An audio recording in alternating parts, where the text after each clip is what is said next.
ஒருத்தவங்க beetroot juice குடிச்சாங்கன்னா 6 மணி நேரத்துக்கு ரத்த குழாய்கள் விரிஞ்சே இருக்கும். ஆக்சுவலி பீட்ரூட் ஜூஸ் குடிச்சிட்டு எக்கோ எடுக்கும் பொழுது 13% ஹார்ட்டோட மசில்ஸ் வந்து இம்ப்ரூவ் ஆகுதுன்னு சொல்லி ஆய்வு கண்டுபிடிச்சு. பீட்ரூட்ல நிறைய அதிகமான அளவுக்கு நைட்ரிக் ஆக்சைடு இருக்கு. சோ அது வந்து நம்ம உடம்புல எல்லா ரத்த குழாய்களையும் விரிவடைய செய்து ரொம்ப ஈஸியா வந்து அவங்களுக்கு பிளட் பிரஷர். ஒருத்தவங்க பீட்ரூட் ஜூஸ் குடிச்சாங்கன்னா 6 மணி நேரத்துக்கு ரத்த குழாய்கள் விரிஞ்சே இருக்கும். சோ நீங்க வந்துட்டு அதை வந்து டெய்லி எடுத்துக்கலாம். டெய்லி எடுத்துக்கலாம்னா எவ்வளவு எடுத்துக்கலாம்? டெய்லி 250 ml எடுத்துக்கலாம். டெய்லி காலையில எழுந்துச்சுன்னு வெறும் வயிற்றுல கேரட் பீட்ரூட் ஜூஸ் அதுல வந்து கொஞ்சம் லெமன் அண்ட் கொத்தமல்லி போட்டு எடுக்கிறோம்னா நான் வந்து எனக்கு 6 மணி நேரத்துக்கு பிபி ஷூட் அப் ஆகாது. ஒரு சண்டையோ ஒரு பிரச்சனையோ ஒரு எமோஷனல் சுச்சுவேஷன் போனா எனக்கு ஆகாது. ஃபர்ஸ்ட் நான் பயப்பட வேணாம். கொலஸ்ட்ரால் கம்மி ஆகும். லோ பிபி இருக்கவங்க தான் பீட்ரூட் ஜூஸ் குடிக்கும்போது கொஞ்சம் ஜாக்கிரதையா குடிக்கணும். நீங்க வந்து டைரக்டா பீட்ரூட் ஜூஸ் குடிக்காம ஆப்பிள் பீட்ரூட் ஏபிசியா நீங்க மிக்ஸ் பண்ணி குடிச்சுக்கலாம். அதுவும் வந்து பாதி பீட்ரூட் தான் ஒரு நாளைக்கு எடுத்துக்கணும். நீங்க டிராவா 250 ml எடுக்க முடியாது.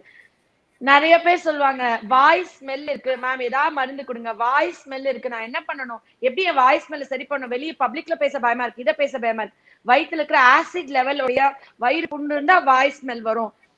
அப்ப அந்த ஆசிட் பேலன்ஸ் நீங்க சரி பண்ணணும்னு சொல்லுவோம். ஆனா இயற்கையா இது வரைக்கும் யாரும் டிப்ஸ் சொல்லிருக்குமா டாக்டர்ஸ் அப்படின்னு பாத்தீங்கன்னா, வாய் ஸ்மெல் இருக்கிறவங்க ரெகுலரா பீட்ரூட் ஜூஸ் குடிச்சு பாருங்க, உங்களுக்கு வாய் ஸ்மெல் கம்ப்ளீட்டா கியூர் ஆகும். ஏன்னா அந்த ஆசிட் பேலன்ஸ் அது கம்ப்ளீட்டா ரெகுலேட் பண்ணிட்டு உங்களுக்கு வந்து அந்த வாய்ஸ் துர்நாற்றமே இல்லாம ஆகும். இப்ப நான் வந்து பீட்ரூட் குடிக்கிறது எனக்கு ஓவர் டோஸா இல்ல போதுமா, நான் எப்படி தெரிஞ்சுக்கணும்?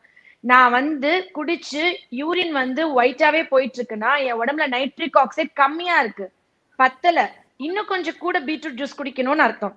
நான் பீட்ரூட் ஜூஸ் குடிச்சிட்டே இருக்கேன், என் யூரின் வந்து ஆரஞ்சு ஆர் மோஷன் வந்து ரெட் கலர்லயோ பிங்க் கலர்லயோ போகுதுன்னா எனக்கு நைட்ரிக் ஆக்சைடு போதுமான அளவுக்கு இருக்கு, எனக்கு பிபி நார்மலா இருக்கு, எனக்கு ரத்த குழாய்களை கொழுப்பு அடைச்சு இல்ல, எனக்கு எமர்ஜென்சி இல்ல, நான் ஒரு வாரம் 10 நாள் கூட பீட்ரூட் ஜூஸை சாப்பிடாம வேற மாத்திரை ஏன்னா ஒரு டீனா சாப்பிட்டு நமக்கு போரிங்கா இருக்கும். குழந்தையில இருந்து பெரியவங்க வரைக்கும் ஒருத்தவங்க பீட்ரூட் ஜூஸ் குடிச்சாங்கன்னா 6 மணி நேரத்துக்கு ரத்த குழாய்கள் விரிஞ்சே இருக்கும். ஆக்சுவலி பீட்ரூட் ஜூஸ் குடிச்சிட்டு எக்கோ எடுக்கும் பொழுது 13% ஹார்ட்டோட மசில்ஸ் வந்து இம்ப்ரூவ் ஆகுதுன்னு சொல்லி ஆய்வு கண்டுபிடிச்சு.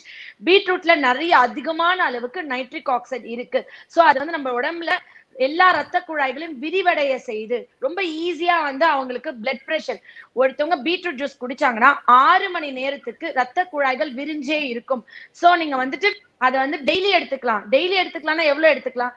டெய்லி 250 ml எடுத்துக்கலாம். டெய்லி காலையில எழுந்துச்சுன்னு வெறும் வயிற்றுல கேரட் பீட்ரூட் ஜூஸ் அதுல வந்து கொஞ்சம் லெமன் அண்ட் கொத்தமல்லி போட்டு எடுக்கிறோம்னா நான் வந்து எனக்கு 6 மணி நேரத்துக்கு பிபி ஷூட் அப் ஆகாது. ஒரு சண்டையோ ஒரு பிரச்சனையோ ஒரு எமோஷனல் சுச்சுவேஷன் போனா எனக்கு ஆகாது. ஃபர்ஸ்ட் நான் பயப்பட வேணாம். கொலஸ்ட்ரால் கம்மி ஆகும்.